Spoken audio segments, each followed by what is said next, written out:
Welcome to the Jack Westin MCAT Podcast with your hosts, Michael Maleka and Molly Hudash. Hello, everyone, and welcome back to the Jack Westin MCAT Podcast with your hosts, Mike and Molly. Mike, how you doing this morning? Oh my goodness, it is morning. We're doing it like a little earlier than usual, so I'm kind of like waking up. I got my coffee, a warm coffee, right? Because we do warm drinks in the mornings, right? Yes. Yes. Forbid that we ever take a warm caffeine later in the day, right?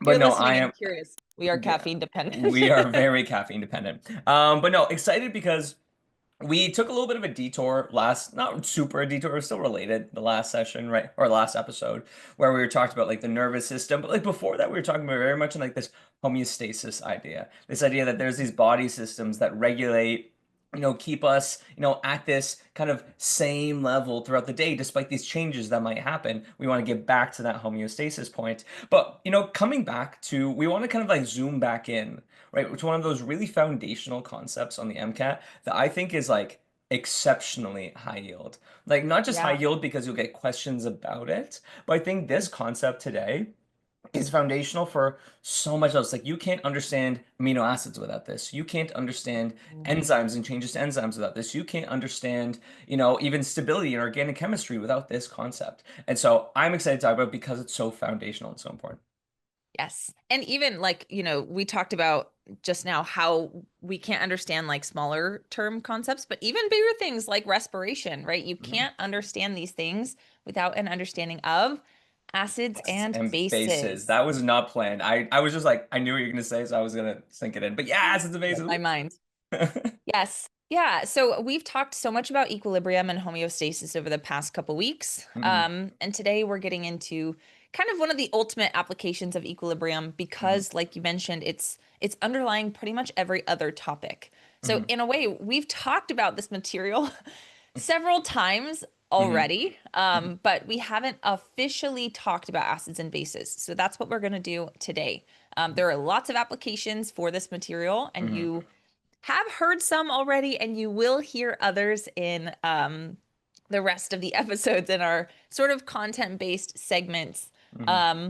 So let's go ahead and kind of just set the stage, right? Because we're getting into these like actual chemical principles that are governing cellular action and even larger scale, right? Sort of organism level actions as well. So let's start out with just some basics, right? There are different types of acids, different types of bases. So how would you set the stage for us? What type are we going to be talking about? This is so interesting when we talk about like type of acid, type of bases, because I always love asking students this question, like, what is an acid? Right. Yeah, and then exactly. I love like the kind of ticking where it's like, okay, what is an acid? What is an acid? And I always look, and there's always like an answer that I'm looking for. Like if you tell me this answer, I'm so happy because the answer in my mind is it depends what definition we're using.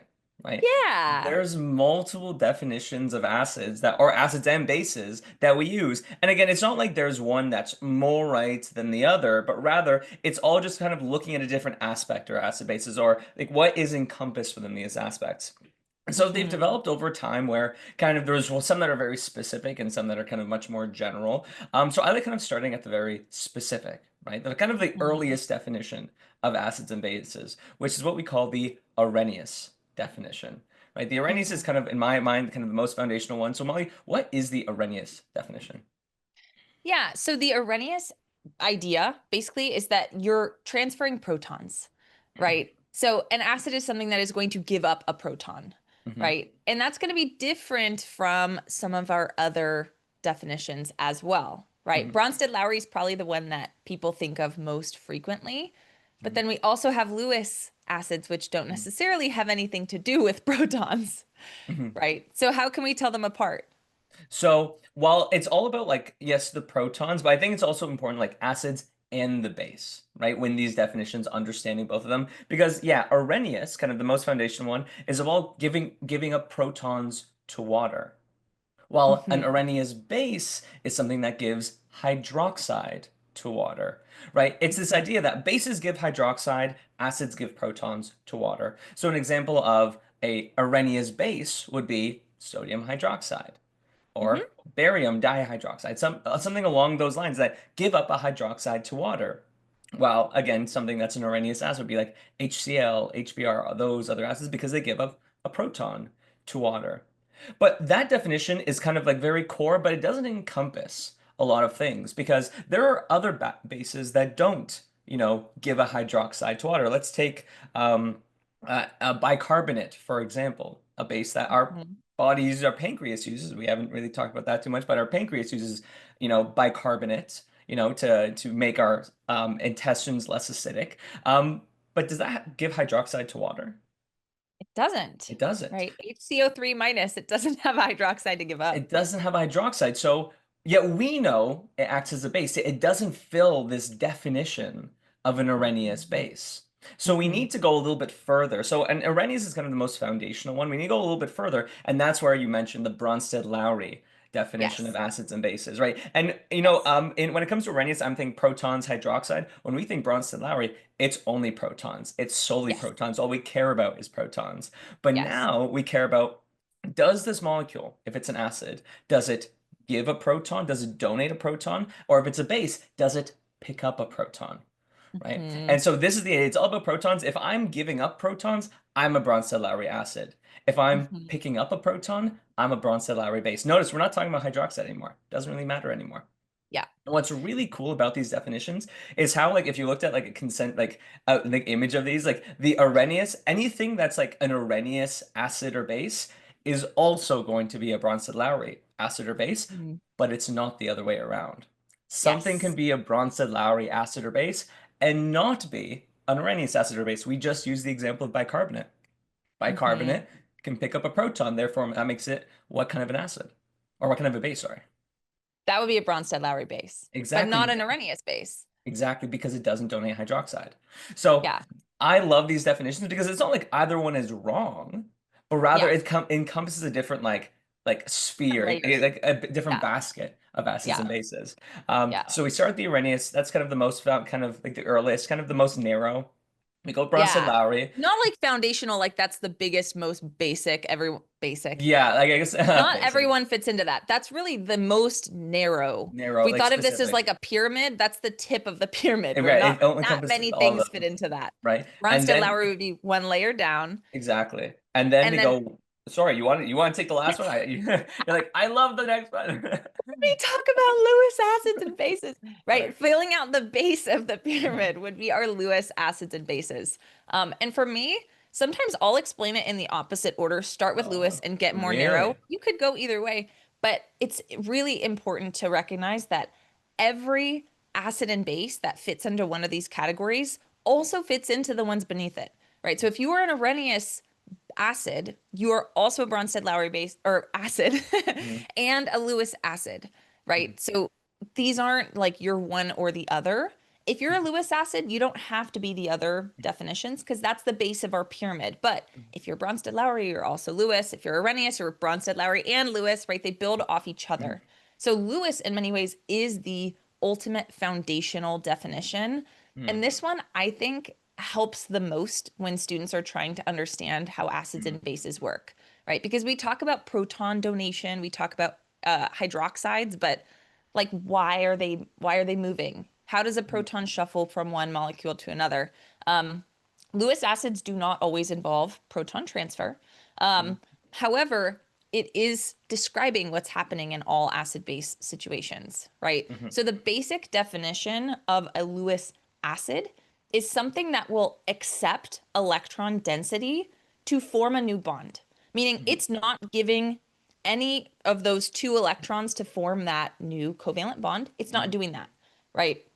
I'm not given anything, but I'll take it if you're donating electron density to me to form this new bond, I'll do it, right? A base is going to be something that's willing to donate that. Right. So when we think of this in the context of Brønsted-Lowry, which is probably the most commonly tested, right? It's like it's a very biological normal perspective. Yeah. Yeah. That's like the normal situation. What we're saying is the base is accepting a proton, but it's doing that because it has a lone pair that is willing to essentially donate some of that electron density to accept that proton. It's like, okay, you know what? I have a lot of electrons. Like, I don't mind. Like, here, I'll take your proton, like I'll bond it to myself. It's willing to use its own lone pair to form a new bond with the proton, right? The acid is not giving any of its electron density. It's retaining both of those bonding electrons and it's keeping them for themselves. So it is a proton transfer. It's not an electron transfer. The base is not giving electrons to the acid. We'll talk about what happens when you do give electrons in a later episode, but the base is simply, I have two, and I'm willing to use these two to accept a proton, right? And to form a new bond. So that is the most foundational. That's Lewis. It's who is essentially reaching out and grabbing onto that proton, right? The arm, so to speak, are those lone pair electrons that are forming that new bond. And so I always kind of like spheres of focus, like with all of these ones, like Lewis, I like thinking, okay, that's the electrons. That's the one that's like the widest in terms of like, if it's an acid or a base, it's going to be a Lewis acid or base. But then does it fit into the other ones? Is it picking up a proton? Is it donating a proton? Is it, does it have to do with the hydroxides, protons? And so each one of those definitions are all valid definitions, but again, they encompass different things, right? And again, like you were saying before, Brønsted-Lowry is the one that we normally like to think about because that's a very biological perspective, right? We always talk about pH, and we'll talk about pH in a little bit, but that has to do with protons. So what we usually use the definition that focuses on protons. So that's why all the time we use the Brønsted-Lowry. But I also, okay, so we know we have different definitions, and for today, I'll probably be, because me personally, I just like the Brønsted-Lowry definition the most. That's probably one I think it's most applicable. Right, that's the one that it's easy to think about. When we talk about organic chemistry, I think that's where the Lewis like really comes out a lot, because again, we were talking about electron attacking, electron accepting, like covalent bonds. Very organic chemistry focus, but that's another day. That's another battle. Yeah. But we know all acids, no matter the definition, aren't the same, right? They're not all built the same. We have different kind of strengths of an acid. And again, a lot of times, I'm sure most people, listening right now has heard of strong acids and weak acids, but a lot of the times I find we don't actually know what those words mean. We know the trends like, oh, strong has a weak conjugate base, everyone kind of memorizes that. But what does it mean to be strong? What does it mean to be weak?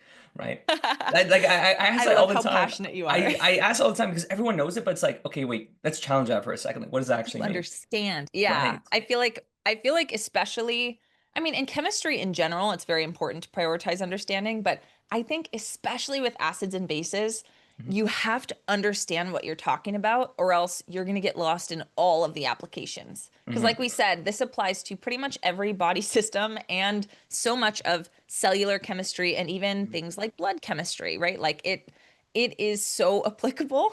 And I think just memorizing things is not going to help you learn to apply it. So I totally agree, right? What does it mean to be a strong base or a weak base, or a strong acid or a weak acid?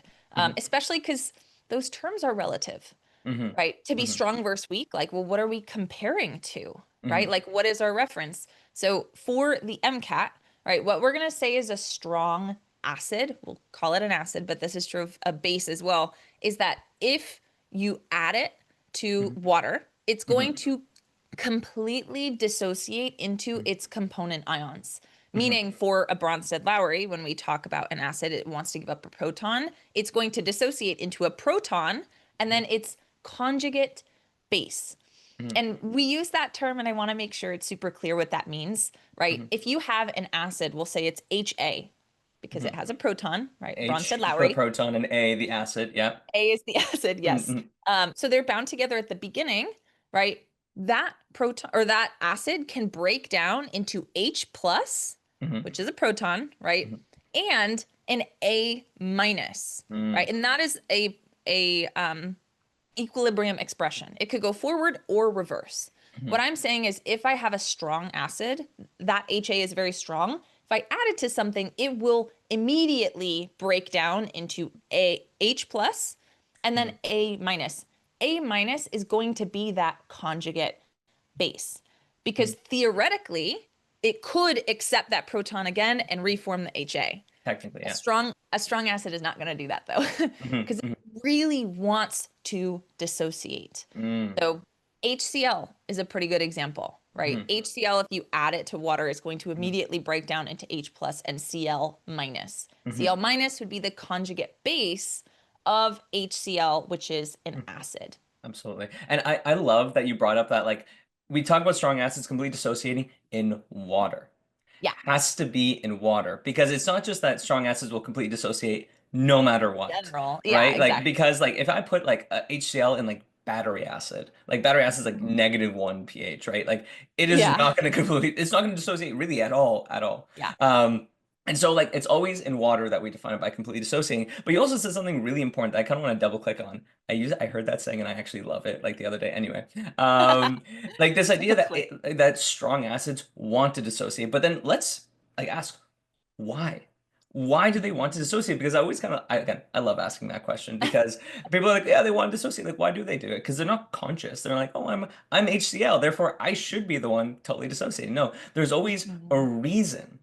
There's always a reason. And I kind of always define, I mean, we define a strong acid by the stability of its conjugate base. The strength of an acid is entirely determined by the stability of its conjugate base. You change that stability, you change the strength of the acid, right? Because imagine you just said, okay, when it dissociates, A minus, H plus, it doesn't go backward. Why doesn't it go backwards? Because if that A minus is so stable, is it going to even want to pick up that proton anymore? Of course not. Of course not, It right? wants to hang out. It wants to hang out. It's like, hey, I am fine. I don't need to pick up that proton. I'm good as I I'm am. chilling. And so the strength of acid, like strong acids, are entirely determined by their conjugate base. If I have a very stable conjugate base, I have a very strong acid. But imagine if I don't have a very stable conjugate base, my conjugate base is actually kind of reactive. I'm not going to have a strong acid. Rather, I'd have a weak acid. And now a weak acid is one that kind of, if a strong acid we say completely dissociates in water, a weak acid is just one that doesn't completely dissociate in water. Yep. Like it's kind of just the exact opposite, but therefore there's a lot of nuance there, isn't it? Because that's a whole range. Like, okay, it's not completely dissociating, but is it like 75% dissociated? Is it 20% dissociated? Weak is such a spectrum, right? And yet a lot of the times I feel like we just like put it in one box, like, oh, it's weak, therefore they're all the same. Like, absolutely not. There's absolutely a spectrum when it comes to weak. But again, I always like kind of hitting on like, okay, why is it that it likes to completely dissociate? Because it's a very stable conjugate base. So you said that and I was like, oh, I can't not say this.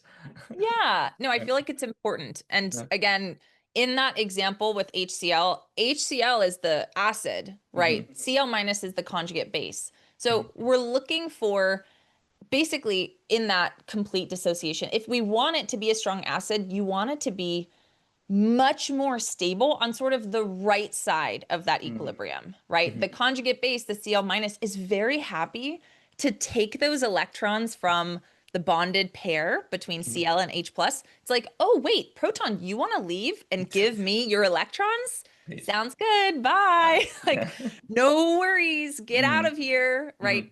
Because it's so stable, it does not want to reach out and donate those protons back to form a new bond. Or sorry, donate those bonding electrons to grab onto proton again, right? If you have a molecule that is a pretty weak acid, right? It may not have that preference of like, whoa, get out of here, right? It may be willing to reach back out. And that's something that we'll get into actually with buffers later, not yet, later, right? If you have something that's willing to go back and forth, right? Neither side of that equilibrium is super favored. It's, you know, you can push it either way. That would not be a strong acid or a base. That would be a weak acid or a base. That would partially dissociate. Right. I think there is kind of an idea you keep on hitting on that again that we've talked about previously, which is this idea of equilibrium. Where like, because you're like, I want us all to recognize we're framing this in like as a chemical reaction. HA is our reactant, H plus and A minus is our product. This isn't an accident. We're doing this on purpose because this is just a chemical reaction. A lot of times we forget that, like, this is just a reaction, and therefore, because it's a reaction, all reactions proceed towards equilibrium. As soon as we start talking about equilibrium, what constant are we talking about now? KEQ. KEQ, capital K. Again, I don't know love who this stuff. I don't know who made the rules about K, because there's like capital K, there's lowercase k, and that's like a kinetic property, and then there's also KM, Yeah, that's a different thing. Like I know. who was obsessed with K in KY. chemistry? I have no idea. But Yeah. KEQ is this idea of equilibrium, right? We talked about this a few episodes ago. If you haven't checked out that episode, highly recommend checking it out. Where we talked about this, the KEQ is defined as the ratio of the concentration of the products over the concentration of reactants at equilibrium. Right? Yeah. This is key, right? Because at equilibrium, what's the ratio of products to reactants, right? But now I'm thinking about our strong acids, right? Mhm. And I'm thinking, wait a minute, if we set our strong acids completely dissociate to the products, I'm thinking, what would we know about this KEQ value? So that KEQ value, if you think about it, product concentration is on the top of that ratio. Mhm. If we completely dissociate, we start with HA as a Mhm. reactant, and then our product is H plus and A minus. A strong acid is going to completely dissociate. It's going to have way more products than reactants, meaning that KEQ value is going to be really, really big. And we've talked about this before in the equilibrium episode, but we could talk about any reversible reaction with a KEQ, right? If it's capable of doing a forward and reverse reaction, those two reactions will continue until the rates are equal, right? Until we find this balance between both sides of that reaction. And we have a lot of different names for KEQ depending on the situation.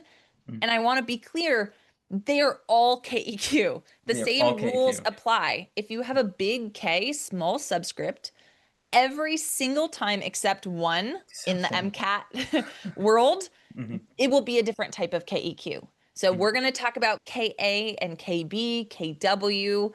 In other episodes, we may talk about Kc, Ksp, Kd, anything except Chem. Km. Km is kinetics. We will talk about that in another episode coming up pretty soon. But any big K little subscript is a type of KEQ. So the one we'll use for acid dissociation is Ka, right? Ka would be the concentration of H plus times the concentration of A minus, right? Those are the products, divided by the concentration of HA, right? The acid that started us all off. So in your question, right, a strong acid is going to have a very high Ka because the products on the top are so much bigger than the reactants on the bottom because of that dissociation. Absolutely, right? And again, I love when we connect these concepts back to other things, because sometimes, again, we study these things like as separate chapters in textbook. Like, oh, that's my equilibrium chapter. Okay, that's one box. Here's my acid-base chapter. That's another box. Completely unrelated. And it's absolutely not, right? We can, any reaction can be expressed to equilibrium, because every reaction will proceed to equilibrium. So I love connecting these ideas, especially when they come up like this, because like to, hey, call back. And again, if you maybe watch the episode and you're like, oh, wait a minute, I don't remember this stuff that Mike and Molly were talking about when it comes to equilibrium, go watch it again, right? It's available for you. It's waiting for you. And I think we can talk about Ka, Kb without talking about pKa and pKb. Exactly. Right? Because again, they're actually derived from the Ka and Kb, right? I love whenever you see that like little P in front of anything. Like it's always the same thing that gets there, right? Yeah. And so pKa, for example, we get the pKa of an acid when you simply take the Ka and you take negative log of the Ka, right? Whenever you negative log a value, that's when you get that P value. pKa is when it's the negative log of Ka.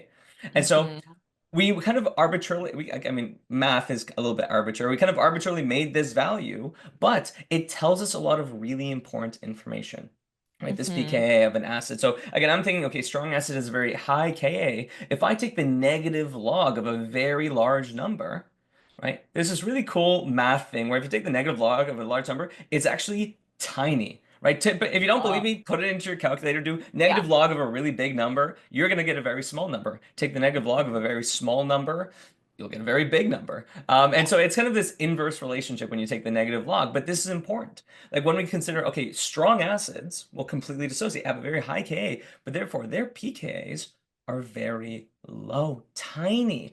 But while that's how we find the pKa, what does the pKa actually tell us? Right? So Go for it. No, you go. I was gonna say the pKa. Right? You're like, yeah, let's go for it. Take it for us. Bring us home, Mike. The pKa is the pH in which half of our acid will dissociate. Right? This is an idea that I think gets lost sometimes because we're like, oh, the pKa, if I'm at that pH, it's all dissociated. Right? Absolutely not. Right? This is the pH in which exactly 50% is dissociated. So if I had an acid like HCl, again, I actually can't remember do you remember the pKa of HCl? I actually don't. Low. It's very, very low. That's what I would say. Low, very low. Let's just say it's a 1. Let's just say the pKa is 1. pH of 1. So or you could throw in an amino acid. Oh, we can throw in Call it aspartic acid. Aspartic about acid. 4. Of about 4. Okay, let's do that. The side chain of aspartic acid has a pKa of 4. Therefore, at a pH of 4, will that aspartic acid side chain be completely dissociated?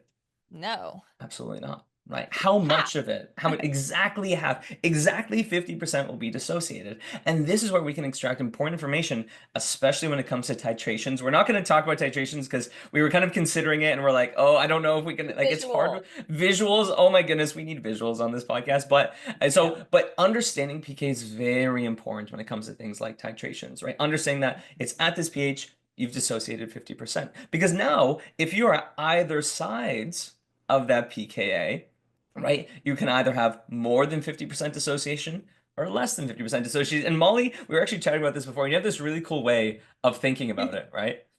Yes, I have been, I was someone who tried to memorize what happens to a molecule at different pHs, and it was very exhausting, and I would always mix them up. And so I want to share the way that I eventually conceptualized this, but I feel like first I need to mention what pH is. pH, right? I mean, I think a lot of us have an intuitive understanding of like, oh, low pH, that's acidic, high pH, that's basic.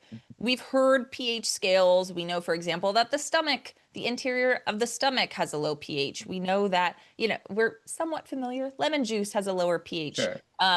But pH, that little p is also telling you negative log, and it's not of the Ka of something. It's actually of the proton concentration. So same deal, if you have something that is very concentrated in protons, it has a very high proton concentration and therefore a very low pH. Exactly. Okay, so what we're describing with pH is how acidic is the solution, right? How acidic is the solution in which we may find a particular molecule, right? So for example, we could talk about the pH of lemon juice or pH of the stomach lumen, right? Stomach lumen being much, much lower, or battery acid, like you said, right? pH is describing the solution itself. We then have a molecule like aspartic acid, and we can then put that molecule, which has its own characteristics, which determine its Ka, right? Its Ka doesn't depend on the solution. Its Ka is, and its pKa, that's unique based on that functional group's chemistry. Take that, plop it into the solution, and we need to decide who's going to win. Right? Who's more acidic? Who's going to donate a proton? Who's going to accept a proton? And this always bothered me because there are rules. Like if pH is greater than the pKa, the molecule will be deprotonated. If the pKa is larger than the pH, it will be protonated. If they're equal, the molecule will be half protonated, half deprotonated. I'm kind of like, oh my goodness. It's too much. Right. And the way that I eventually realized that I could explain this to myself. And ever since I adopted this mindset, I've never missed a question like this, is to think about these two values, the pKa, which again describes the molecule, or specifically the functional group on the molecule that has acid-base capabilities, versus the solution. Those values are bids. Right. I always think of this as like a classic, like auction, like a bidding war, right? We have a bid to win the proton, right? The proton is what's up at, stake here. So the pKa represents how much the molecule is willing to bid on that proton. Again, I say molecule, but really the functional group on that molecule, right? If the pKa was, let's say 10, it's willing to bid 10 arbitrary units on that proton. Let's say the pH, which would be the solution, was 7. Let's say it's water. If the pH, or if the solution is willing to bid 7 and the molecule is willing to bid 10, who's going to win? Well, the molecule, obviously. It's more money. They're putting more money on the table. I mean, Right. more strong pKa. Yeah. So does that mean the molecule would be protonated then or deprotonated? Well, it's won the proton, so it's gonna be protonated then, of course. Yeah, Right. right. And if it was the reverse, if the solution Mhm. had bidded 10, Mhm. right, and the molecule had bid 7, Right. Well, then obviously the solution, that means the molecule would have lost the proton, so it'll be right, deprotonated, right? And exactly. I remember when I heard this, I was like, oh, this is so much easier, right? I don't have to remember these comparison rules, confuse myself in this high stress environment of the exam. Like, I can just compare the two. Whoever's higher wins the proton, which is Mhm. such a great way to think about it. And I think there's something that's really foundational that you said, that the pH, like, molecules don't have a pH. Like, I want to make Yeah, that very clear. I always ask, like, okay, what do we know about an acid? And people are like, oh, it'll have a low pH. And I'm like, okay, no. Acids don't have a pH. Acids yeah, have a pKa, they have a Ka, they have a yeah, strength. But solutions have a pH. Because yes, again, so it refers to, like you said before really well, H plus concentration, like in that hmm solution. So, but once you understand that, yeah, then this bidding war idea makes it so easy. So for anyone listening, please don't make that mistake that saying acids have a pH. They do not. Molecules yes, don't have a pH. yes. Mhm. And I feel like that's super important. And we could almost even ask our listeners a question, which is if I had water Mhm. and then I dumped a ton of HCl in it, Mhm. what would happen to the pH of water? Right? It would Right? Because tank. It would tank, of course. yeah, it would go down Mhm. because HCl wants to dissociate. It wants to give up its proton and break into that Cl minus, which is Mhm. happy to take that shared proton and go, live its best life. All that extra proton or all those extra protons that are being donated to the solution when HCl dissociates are now contributing to that solution's pH. Mhm. Keep in mind, pH is just the negative log of the proton concentration. Mhm. Proton concentration is high, pH is low, right? It's Mhm. going to become more acidic. Right. What would happen if we added something like carbonic acid or acetic acid, something that was Exactly. weaker? Uh-huh. What would happen to the pH? So this is kind of an interesting idea because now, okay, so carbonic acid, it really depends how far that pH shifted, right? Like, I'm Mhm. like, okay, well, if the pH became, okay, pH of completely clear water is 7. Say I added that acid, right? And now it shifted, maybe the pH of the solution is now 3. Let's just make up 3. Well, maybe a weak acid like carbonic acid or something like that has a pKa of maybe 5 or something around those lines. If I add an acid like that, well, it probably won't change very much because I'm thinking, well, I mean, the solution has so many more protons that these acids won't really deprotonate very much. So the pH of that solution probably wouldn't change very much in my Mhm. thought. Yeah. I Hmm. mean, I think the key thing is weak acids don't really dissociate to the same degree that a strong acid would, right? Right. So you don't have a lot of extra protons that are contributing to the decrease in pH. Hmm. There is, you're kind of alluding to an equation that's very valuable Hmm. that if we Right. wanted to sit down and calculate exactly how much deprotonation would occur, we Hmm. could. Hmm. And this is the Henderson-Hasselbalch equation, Mm. right? I people always get shivers when I say this equation. They're like, "Oh, I I hate this know. equation." But I actually, it's funny know. when we brought up this equation. You're like, "I love this equation." I love this I equation. was like, I "Okay, do. go off." I do. I mean, I feel like I love all the things that I used to hate. I've Mm, learned to love them mhm, because I had to understand them. I didn't understand them the first time around, but mhm, when I started to teach, and again, it's been mhm. a couple years now, Sure, when I sure. first had to start teaching this stuff, I'm like, Mm, I never understood this. This was something mhm, that scared me. I mhm, need to help my students not be scared of this. mhm, How can I do that? Um, and you just find ways to make it make mhm, sense. Again, mhm, bidding war helped that make sense for me. It's helped mhm, a lot of other students. mhm, That's what we're looking to do. And so hopefully it'll help you as well. mhm, The Henderson-Hasselbalch equation, I think coming from this foundational understanding of pH describes the solution mhm, and the pKa describes the molecule. Things like HA, A minus, those describe the molecule. And mhm, again, the functional group on the molecule that is contributing to this. So again, if we were thinking of aspartic acid, it'd be that carboxylic acid functional mhm, group. mhm, Um, the Henderson-Hasselbalch equation, personally, I don't know why, I would always, so it's pH is equal mhm, to pKa plus the log of the conjugate base mhm, divided by HA. And for mhm. some reason, I would always switch and do pKa is equal to pH plus log of A minus over HA. I would switch Oh, those two, why? or I would do pH is pKa plus log of HA over A minus. Oh, flip them around. I would Yeah. just mix and match Mhm. all the time. So the way that I finally stopped doing that was, again, thinking about the bidding war. You Mhm. basically have an opposition between the solution. The Mhm. solution is one, you know, entity that wants a proton potentially, and then you have the molecule. And it's the same here. You have pH on one side because that's the solution. Mhm. And then you have the pKa, Mhm. right, which represents, right, how the bid, right, for Mhm. the molecule or the functional group. And then you have log of the A minus over HA. Mhm. And notice that that's pretty similar to the Ke or to the Ka equation, Mhm. right? You have H plus and A minus divided by HA for the Ka equation, Mhm. right? But keep in mind, those H plus that are produced are not just hanging out in this separate compartment where the solution or where the molecule is, right? Mhm. If HA is produced, it's going to be in the solution and it's going to contribute to the pH. Mhm. So we basically have log of the Ka equation, but we've taken away the H plus concentration Mhm. from that Ka equation because the second that you produce HA, or sorry, the second that you produce H plus, Mhm. that's contributing to the pH.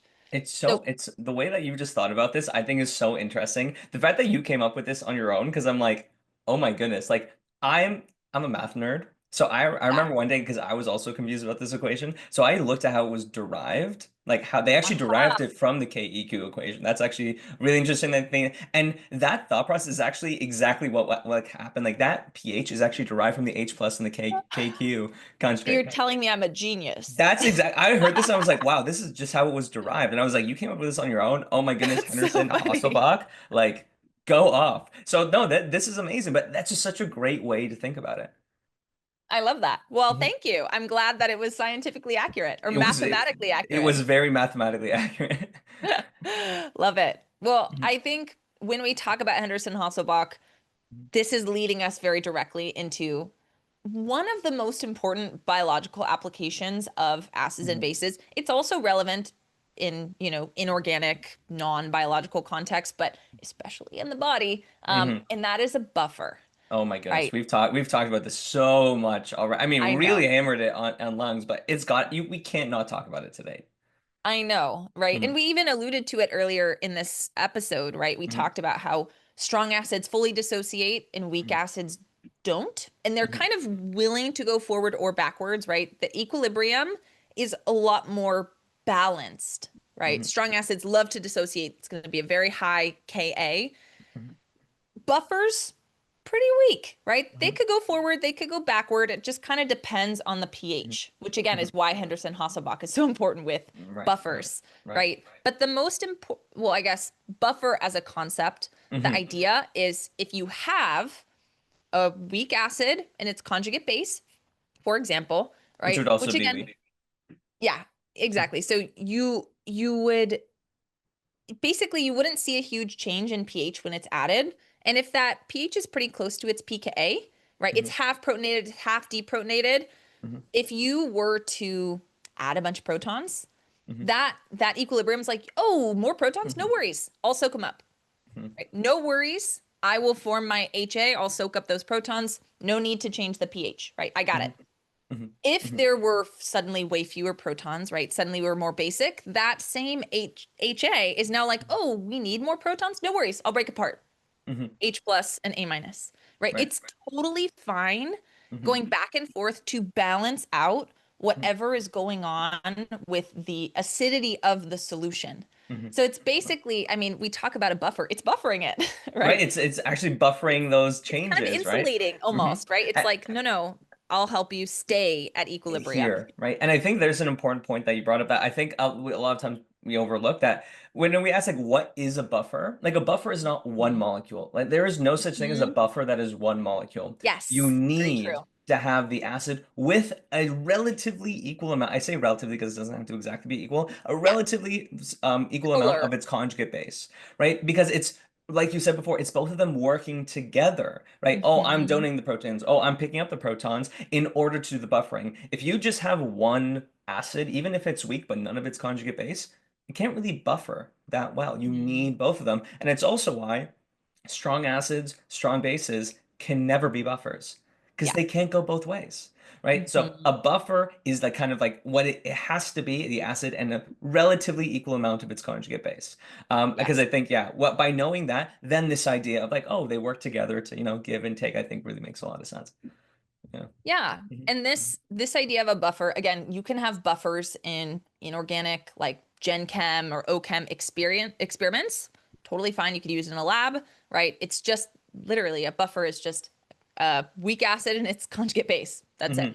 Mhm. Um, in the body though, we do Mhm. use buffers. And you brought All the time. up one of the components of this buffer system earlier. Way earlier, right? Like One half of the of that of buffer, the buffer. bicarbonate, right? Like we were talking about the Bicarbonate. bicarbonate buffer system. Oh my goodness, the MCAT loves the bicarbonate buffer system. It really does. Because I think it's because they just love anything that can be applicable across the board, right? You can apply the Mhm. bicarbonate buffer system in equilibrium with Chatelier's, like in acids and bases, in lungs, in Yeah. blood, in Mhm. hemoglobin. Like there's so much that it touches on that as soon as you see a bicarbonate or carbonic acid, which is the acid that dissociates into bicarbonate, like things are firing, spreading activation, all these things are now fair game, right? So that's Yes. why like we have to talk about that when we talk about buffers. Yes, for sure. Mhm. So to give you a basic understanding of this bicarbonate buffer system, right? The two key components where we have, so to speak, the HA and the H plus and the A minus, this would be carbonic acid on one side, H2CO3, Mhm. that's the HA, right? And then it's in equilibrium with H plus and Mhm. HCO3 minus. That would be the Mhm. H plus and the A Sure. minus. Mhm. So that is our basic, not a basic, our simple buffer. Sure. Right. I Right? keep on saying like basic. I'm like, oh no, wait. I know, and I'm like, shoot, this is acids and bases, Right, right. right? So H2CO3 Mhm. is in equilibrium with H plus and HCO3 minus, Mhm. right? This is the base, fundamental. Now I'm saying it too much. This is Mhm. the fundamental Mhm. buffer. That being said, there's kind of an extra layer, right? We know that we Mhm. secrete bicarbonate, right, Mhm. from the pancreas. We secrete that Mhm. into the blood. Cool. That's how we create that. But we can also make carbonic acid. Mhm. And this happens when carbon dioxide and water react. Uh-huh. So when Absolutely. And carbon dioxide reacts with water, it forms carbonic acid as well. right, right. And this is enzyme catalyzed a lot of times in the body by carbonic Mhm. anhydrase. This is something to know because again now, and we'll talk about enzymes, relatively soon, not next episode, but soon after. But yeah, no, this process where that these two molecules can create carbonic acid now has an impact on the amount of carbonic acid. Well, now that, especially when we talk about CO2, this is where respiration ties in, right? This is where respiration, because now CO2 is part of this possible equilibrium impacting how much H2CO3 there is, right? This is how breathing rates can impact, our acid bases and our buffer concentrations. hmm Mhm. So I think a solid plan would be to first start with, let's talk about if our blood became too acidic, let's Mhm. say. We Mhm. are too acidic. We have too much H plus in our bloodstream, Yeah. right? Keep in mind, we've got a lot of proteins flowing through our Mhm. blood. Do proteins like changes in pH? Oh my goodness. No, that's how they can unravel. You're No, having so no, much yeah, positive charge. Like not a big good problem. situation. Yes. Mhm. I mean, proteins and enzymes are absolute Goldilocks situations, Mhm. right? This is too hot. This is too cold. They will break down, right? Mhm. Mhm. They will absolutely break down and denature. So we need to keep that pH of our blood buffered at a very specific value, Mhm. about 7.4, right? So we want to keep that very consistent. If our blood pH gets too low, Mhm. again, carbonic acid and bicarbonate are like, no problem, I got it. I got you. Bicarbonate is like too much H plus, no worries. It's going to grab onto it. I always think of it like a little hug, right? Bicarbonate grabs onto that extra proton and becomes H2CO3. Mm. That will take H plus out of the blood, right? Which means you have less contributing to that pH equation. It's going to go up, right? Mhm. H plus gets smaller, pH gets bigger, right? We're fixing that. But now we have way too much carbonic acid, right? Mhm. And we like to be buffered, right? We like to Mhm. have HCO3 and HCO3 minus and H2CO3 pretty balanced, Pretty right? balanced, right? Yeah, in order to be a buffer, right? Yeah. So Mhm. how do we deal with that excess H2CO3? Mhm. Comes into the respiratory system like we Right. talked about, Another right? equation here. There's another equilibrium going on. And this is where like we've got to bring up Le Chatelier's at this point. Like we have Yeah. to, because again, we're really like increasing concentrations, equations are shifting, right? You're talking about how they're grabbing it, bringing it in. Like this is Le Chatelier's applied. Where now we have a lot of H2CO3, but then the equation keeps on shifting further, right? Because now we've got too much H2CO3, it'll shift in kind of, I would think, the reverse direction, because I always think about those on like the reactants. It will shift to form more CO2 and water. We have a buildup of CO2 now. Well, now this might change how we breathe, won't it? Hmm. It will, Hmm. right? Because keep in mind, we breathe out Hmm. CO2. We breathe Hmm. out. We breathe in oxygen, we breathe out CO2. If we have a ton of CO2 in our bloodstream, we have to get it out, right? Right. Especially because it's going to keep messing with our buffer until that equilibrium is restored, right? That buffer is fully reactivated, so to Hmm. speak, right? We've got all of this H2CO3. It's going to break apart, like you said, into CO2 and H2O. And then to get rid of that extra CO2, we're going Right. to increase our breathing rate, Hmm. right? Increase our breathing rate. That's going to get rid of that CO2, Hmm. right? And that's going to pull carbonic acid towards producing more CO2 because now we're getting rid of it. Now we're Hmm. getting rid of H2CO3, Which will right? Which pull, is right? pulling the proton and the bicarbonate forward to make more. And once we've reached our happy medium, we've fixed that small change in pH that was our initial stimulus, we're done. And we're Hey, done. wow, We're happy. that sounds pretty We're good. homeostatic to me, right? Wait, It what kind sounds of pretty feedback? homeostatic too. What kind of feedback, right? Where it's like, oh, once the stimulus is done, once we fixed it, we fixed it, we stop doing the thing that was doing. What do we kind of call that? It would be negative feedback. Negative feedback. Whenever you think homeostasis, again, it's all callbacks. We're just doing It's all, callbacks, I know.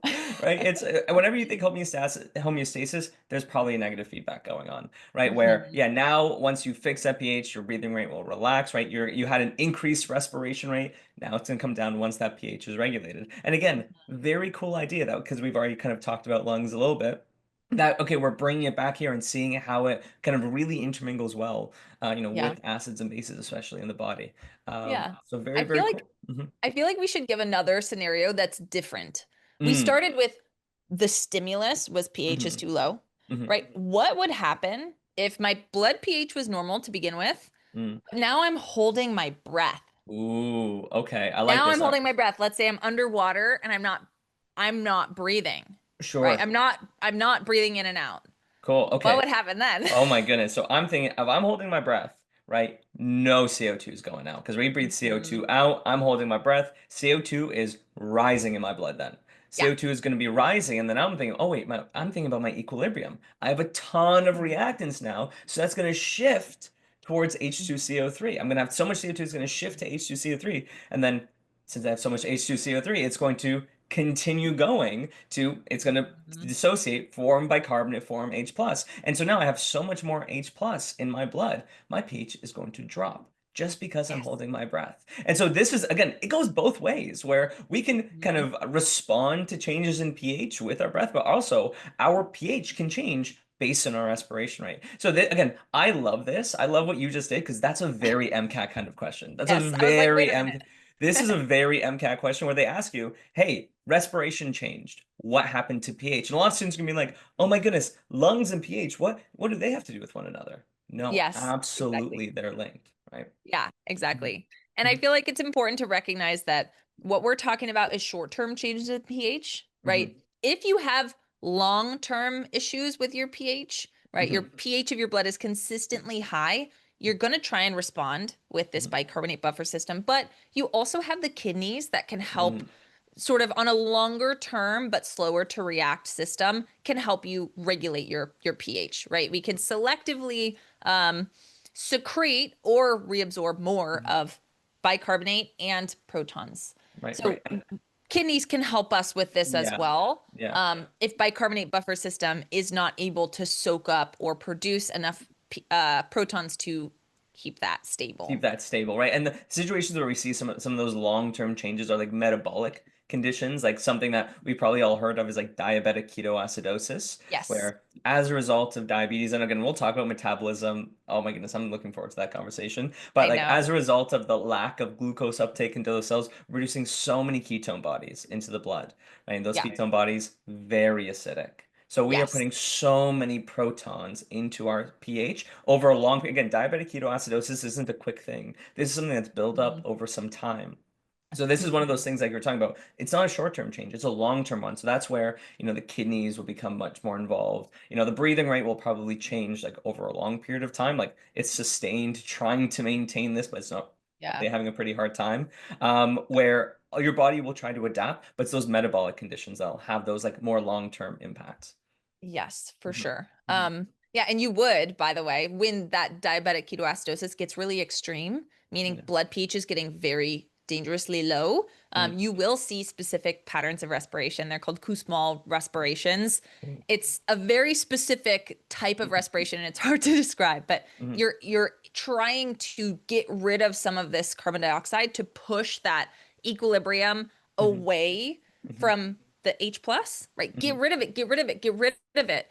So you're trying to get rid of more CO2, but as it gets worse and worse, right, mhm. more and more severe, it becomes more difficult. So it's very specific respiration pattern that you'll see with these individuals. Yeah, yeah. Um, and to give you another idea of acids and bases in the body, right? You can also think of Tums Oh, Tums is so cool.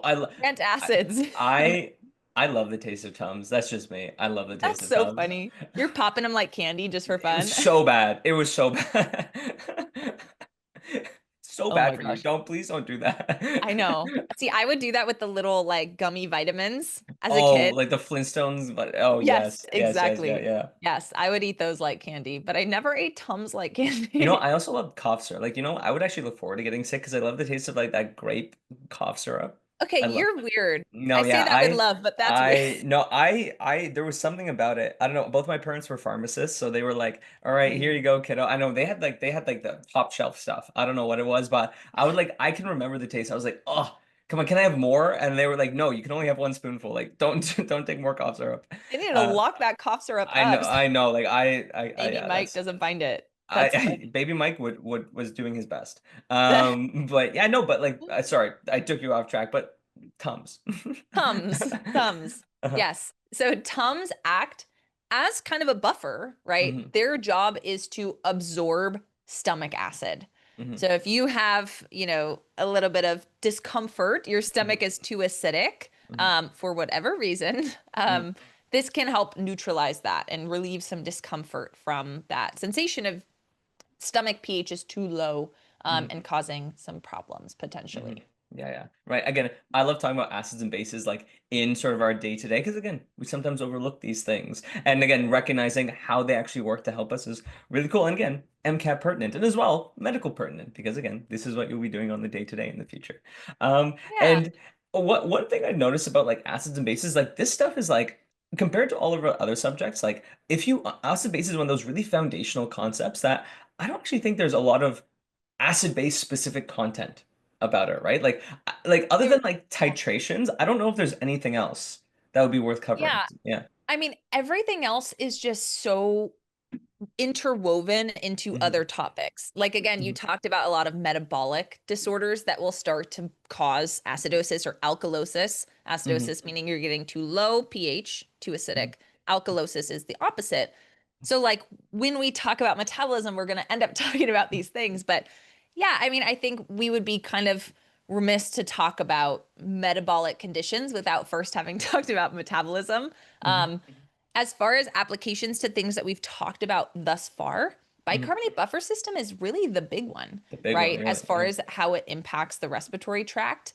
Hmm. We also mentioned the kidneys, right? Hmm. And we do have lots of applications with stuff we will discuss, Hmm. but I agree with you. I think the Hmm. most important thing, if you want to prepare yourself for acids and bases on the MCAT, is to understand truly what does it mean to be an acid? What does it Hmm. mean to be a base? You want to understand your different layers, your Arrhenius, your Brønsted Lowry, your Lewis. You want Hmm. to understand who is what, right? Right. If you're Arrhenius, you're all three of them. If you're Lewis, you may just be Lewis, right? Right. It's that pyramid, the base. You want to understand that. You want to understand what these functional groups or these molecules are doing in each of those scenarios. You want to understand equilibrium, right? You want to understand KEQ and therefore Ka as well, because Ka, like we talked about, is just a KEQ, right? Describing a specific equation, acid dissociation, H plus A minus divided by HA.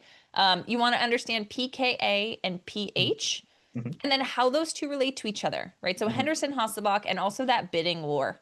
Of course, we did get into details about the bicarbonate buffer system today as well. So just remembering that we have bicarbonate in our blood that is in equilibrium with carbonic acid, which can be impacted by carbon dioxide levels. So this is the combination of acid-base content, circulatory system content because of the blood, and then also respiration. That's a huge tie-in between those different, fields of study. As long as you have those things in mind, I feel like you're very well primed to do very well. Do extremely well. Like I love that, where it's like, understand this foundational thing and you can apply it in a lot of places. You're pretty good for the MCAT. And that, again, one of the reasons why understanding is so important. Whereas like a lot of times people try to memorize this stuff and have difficulty. A lot of times I ask students like, oh, how do we feel about acids and bases? They're like, oh, I'm all right.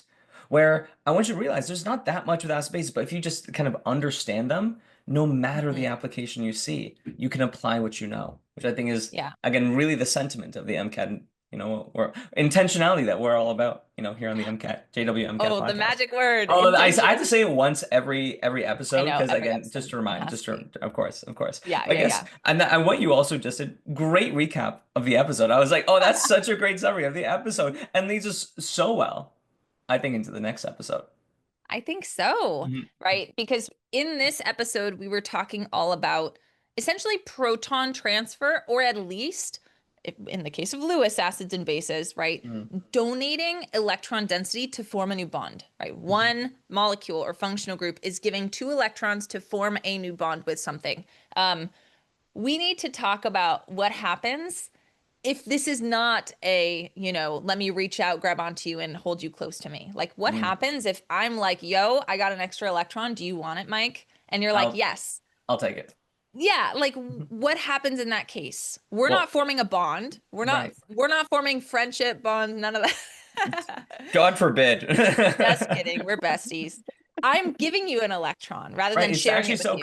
It's actually so kind of you, really. But you now no longer have that electron, and now I have gained that electron, right? And now I hope anyone listening is kind of picking up what we're, dropping down, where the next episode, we're talking about redox reactions. We're going to be talking about redox reactions, and particularly how they differ from acid-base, right? Because again, a lot of times I think like what we actually define as an acid-base and redox, like we have to know the kind of key differences between them, because I feel like sometimes they get mixed up a little bit, right? Which sometimes from the outset, you might be like, oh, how would you do that? We see it all the time. And so we're going to be really distinguishing these two reactions and then talking about applications of redox, which again is going to be so cool to talk about. And I'm looking forward to it.